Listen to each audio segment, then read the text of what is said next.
So in this video, we get to see the final form of Venom, how godly powerful he becomes, and then he gets a lightsaber, which is dope. So what this does here is this opens up with Meridius, and we will talk about how all this comes together, because either you guys don't know, or maybe some of you guys have forgotten. We will make sense of all of it. But while Meridius is here, it actually focuses on a guy by the name of Tyro. And again, we'll explain this timeline, but Tyro is talking to Meridius and actually trying to talk to him about something. Now, of course, Meridius largely just ignores Tyro, just kind of blows him off. And so the result of this is that Tyro is trying to understand his own destiny. What's his point in being here in the garden? What's the purpose? And so what he ends up doing here is he actually dives into the heart of the garden itself. Again, we'll make all this make sense.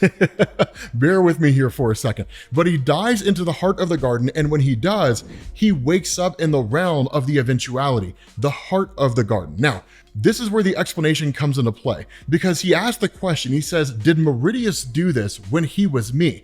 Is this the path he took? It must be, and yet I'm at the heart of the garden, this symbiote hive, and it's a sea of death. I'm seeing visions of the dead symbiote minds all around me, astral skeletons, consumed husks, but there's something still alive here, something familiar, the seventh Eddie. It calls itself the eventuality, and somehow it too is Eddie Brock, but in a shape I've never seen before. Now, here's where the explanation comes into play, right?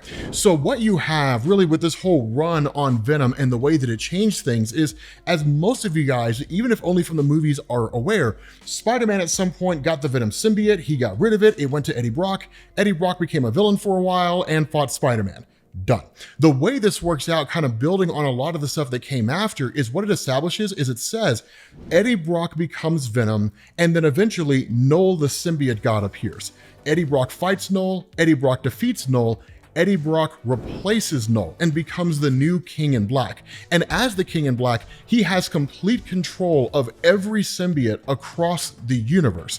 The kicker here is this happens in every universe across the multiverse. But when Eddie Brock becomes the King in Black, his path can take two directions, two tracks. That's why this eventuality says, not on this track you haven't, right?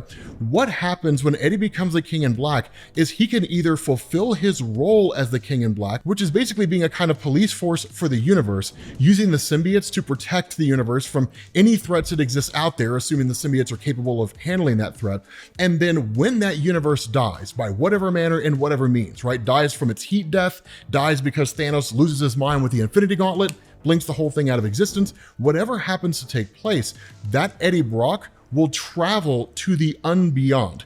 This hand that you see here is the sum total of every version of Eddie Brock, who is the King in Black from across the multiverse, that is merged together into a singular form. It's astronomically powerful. It exists on a multiversal level. There's only one of these throughout the entirety of the multiverse. So it's not that dissimilar from the role of like the Beyonders or the Living Tribunal or something along those lines. We don't know how far that stretches, but that's kind of what it is.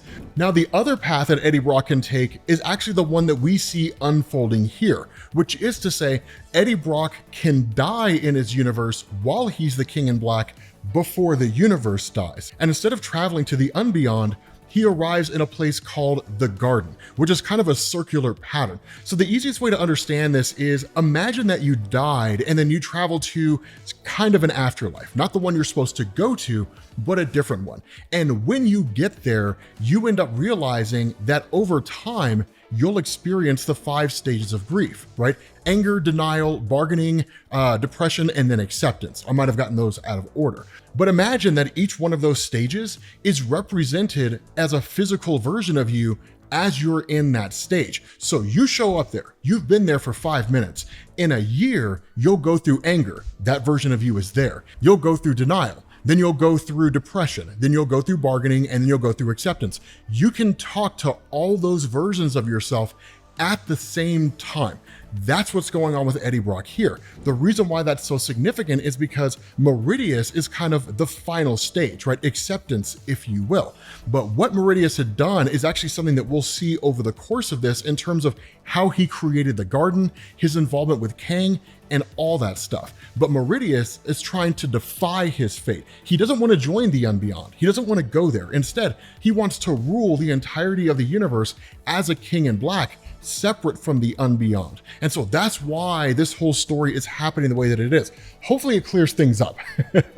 Hopefully I haven't lost too many of you guys. And in fact, even Tyro himself, right? One of these versions of Eddie Brock, he makes this comment and he says, "And in that moment, I feel a crowd around me, a crowd of other selves, of possibilities, all of the approaches I could have taken to this moment of enlightenment and the road that leads here, because every road leads here. The eventuality tells me every path the King in Black can take leads to this eternal servitude, manifesting eternity itself in eternal darkness." And so Tyro flees, right? It's a desire to simply not serve in darkness for the rest of his days. He's fearful of that because everything that he values in life and everything he misses will be gone for all of eternity. It terrifies him, not that dissimilar from like Voldemort in Harry Potter, who was simply scared of death because he didn't know what happened next. Tyro knows what happens next, and he hates the idea of it, right? He says, "I don't want it. When I panic, it's all too easy to unmoor myself from the present and flee desperately into the arms of time." So one of the things to know is that the garden itself exists outside of space and time. So to jump out of the heart of the garden the way that Tyro did is basically jumping off a diving board and landing in a pool, except the pool itself is the entirety of the universe. Who knows where you would end up? And so as he's talking to himself, he says, "But now that I'm in the time stream, where can I go? How can I outrun my own fate? When I was Eddie, I tried to change things, even after I was told that it could not be done. But who was it that told me?" And that's when he remembers he spoke to Kang the Conqueror at a previous point in time. And so he seeks him out. Because earlier in the Venom run, Eddie did try to do that. When Eddie realized that he was eventually going to become Meridius, right? This just evil version of himself, he went to Kang and asked the question, "How can I keep that from happening?" And the response of Kang is, "There's no way you can. That is who you're going to become." It's like trying to stop yourself from becoming 30 when you're 15. The only way to prevent that would just be to cease to exist. And you can't do that, right? And so what he does, right, what Tyro does is in leaping into the time stream, he just tries to find conquest. And what he ends up doing is coming across a world out there in the universe that is exceedingly primitive. Life hasn't necessarily formed here, but that lizards will grow from the rocks and they'll eventually develop an organized society, and then they'll challenge Kang. Kang the Conqueror, being the conqueror that he is, goes back in time before this race can evolve and wipes them all out, thereby eliminating the entire possibility of them challenging him in the first place. Of course, that's probably a concept that we're never going to see manifest in the MCU, which sucks. But Tyro appears and Tyro starts talking to Kang. And so what Kang says is, "I can help you achieve what it is that you want to achieve." He kind of presents him with a holographic image of the universe and says, "Each one of these dots is a galaxy, and I can give you this. I can present you with this," right? He says, "Behold, the universe in a hard light hologram. Each dot of light is a galaxy, by the way. Go ahead and feel the quality. All this, my friend, if you play my game on my board by my rules, all this can be yours." And Tyro says, "Okay." And so what Kang starts to do is show him how to harness his abilities. And that's really the big difference between like Tyro, Bedlam, any of the other versions of Eddie that are here, and Meridius. Meridius has total control over everything that a symbiote can possibly do. Tyro kind of has your traditional symbiote powers, your traditional Venom powers. What he ends up learning is to bring his face back. He's given a lightsaber, which is amazing. This is not his final form, by the way, but he's given a lightsaber by Kang, which is pretty dope, right? Like he's learning combat, learning how to fight. In fact, they end up harnessing abilities and just kind of, he joins Kang on travels while Kang does like normal Kang stuff. And he even gets a little overwhelmed by the complexity of Kang's just nature, right? Traveling back and forth through time and all the craziness that goes along with it. But then he starts to think about his son, Dylan, who back on Earth is just operating as a kind of superhero and so on and so forth. And he says, I haven't thought about my son in a long time. It was better that way. I'm nothing but a danger to him now. Last time I tried to interfere in his life, he almost died. And he says, but with what Kang's taught me, I can send my mind through time.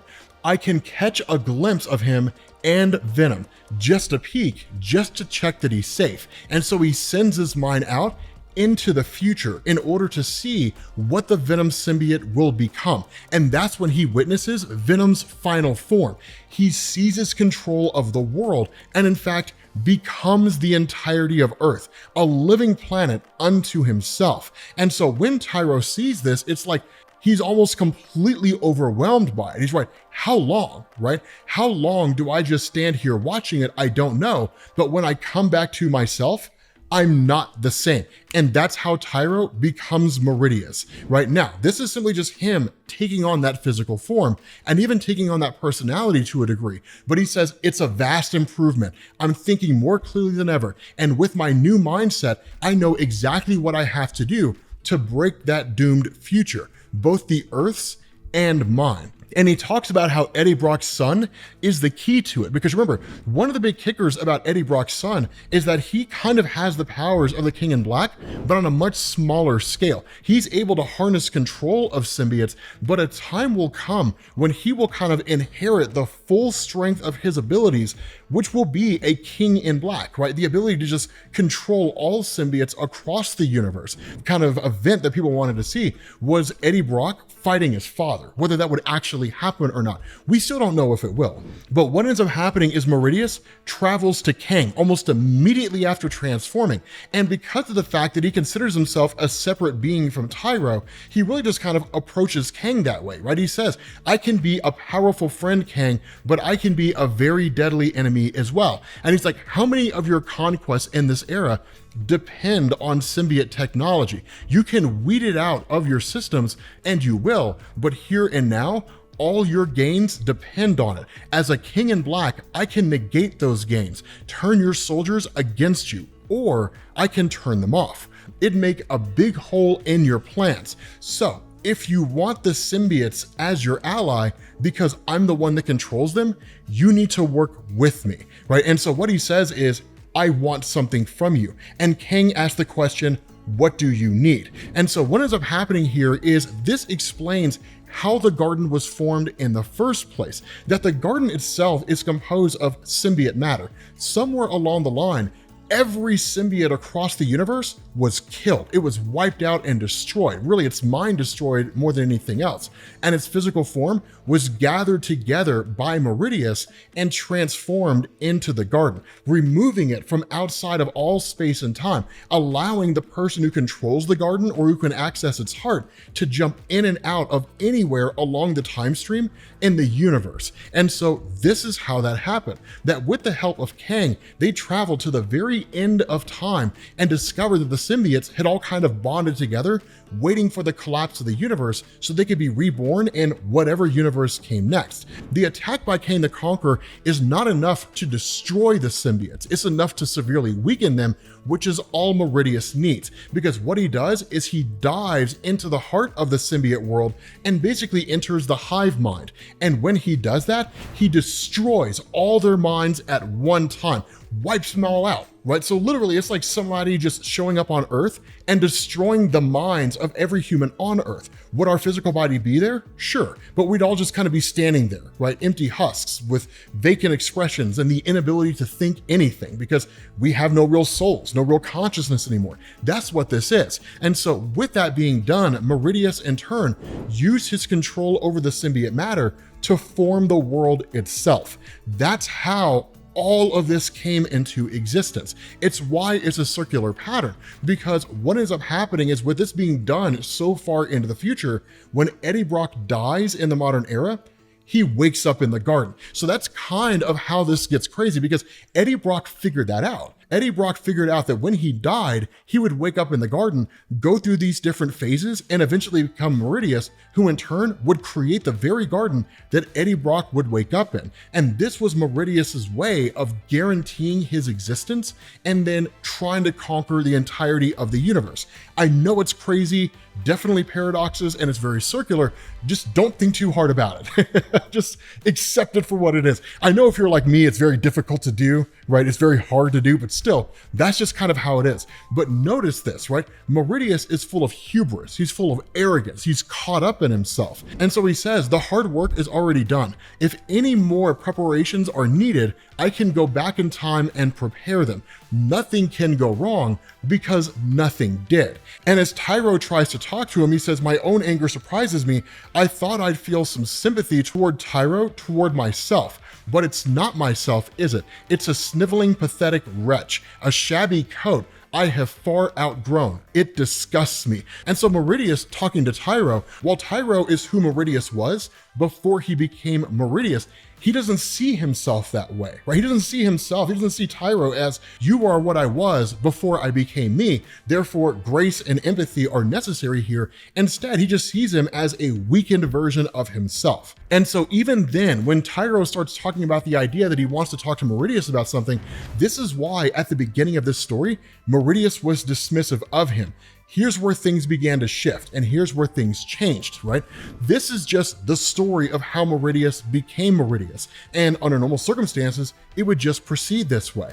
But when Eddie Brock, right, the one who woke up in the garden, he eventually reconstituted his body after talking to the eventuality. So now, he's broken free of this cycle. He's broken free of this cycle where he will become these different versions of himself leading up to Meridius. Now he can just kind of do whatever he wants. And what he ends up doing is showing up here in the garden fully powered by the eventuality itself, meaning Eddie Brock is basically God level, right? He's multiversal now, showing up to attack Meridius, wipe him out, likely destroy the entirety of the garden, and set everything back to rights. But who knows what form it's gonna take. So with that being said, guys, if you still feel a little confused, make sure you click this playlist for the Venom videos. Watching them will make it so much easier for you to understand everything that's going on, and I will catch you all later. Peace.